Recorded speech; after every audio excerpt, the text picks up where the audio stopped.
তোমরা তো জানো আমি প্ল্যাটফর্মে খাবার দিয়ে থাকি। আজ গিয়েছিলাম ৭ প্ল্যাটফর্মে। দুপুরে আমি দুটো ভাত নিয়ে গিয়েছিলাম। দূর থেকে দেখলাম ঠাকুমা চুপ করে বসে আছেন। চোখে গভীর ক্লান্তি, মুখে অসীম নীরবতা। কাছে গিয়ে আস্তে আস্তে করে বললাম, ঠাকুমা দুটো ভাত খাবেন? ঠাকুমা ধীরে মাথা তুলে মৃদু হাসি দিয়ে বললেন, দাও দুটো ভাত।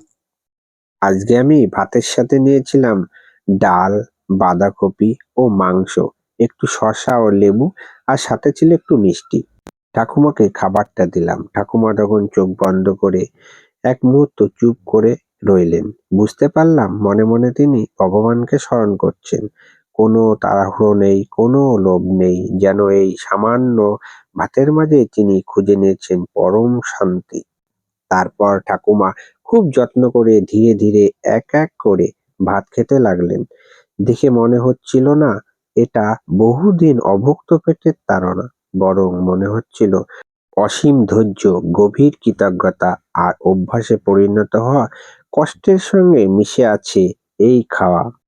প্রতিটি লোকমার সঙ্গে যেন তিনি নিজের জীবনের দীর্ঘ লড়াই, হারিয়ে যাওয়া দিন আর না বলা যন্ত্রণাগুলো গিলে নিচ্ছেন। প্ল্যাটফর্মের চারপাশে তখন ট্রেনের শব্দ, মানুষের ভিড়, বাস্তবতার কোলাহল, কিন্তু ওই ছোট্ট জায়গাটুকুতে সময় যেন থমকে গিয়েছিল। ঠাকুমা শান্ত মুখের দিকে তাকিয়ে আমার মনে হচ্ছিল ওই মুখে কোনো অভিযোগ নেই, কোনো প্রশ্ন নেই, শুধু আছে গ্রহণ করার শক্তি। এত কষ্টের মাঝেও মানুষ কিভাবে এত শান্ত থাকতে পারে, সেই উত্তরটা যেন তার চোখেই লেখা ছিল।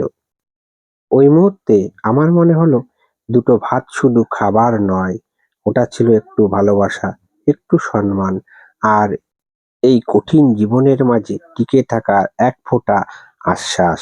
হয়তো ভাতের পরিমাণ কম ছিল, কিন্তু তার সঙ্গে যে মানবিকতা জড়িয়ে ছিল সেটাই সব থেকে বড়।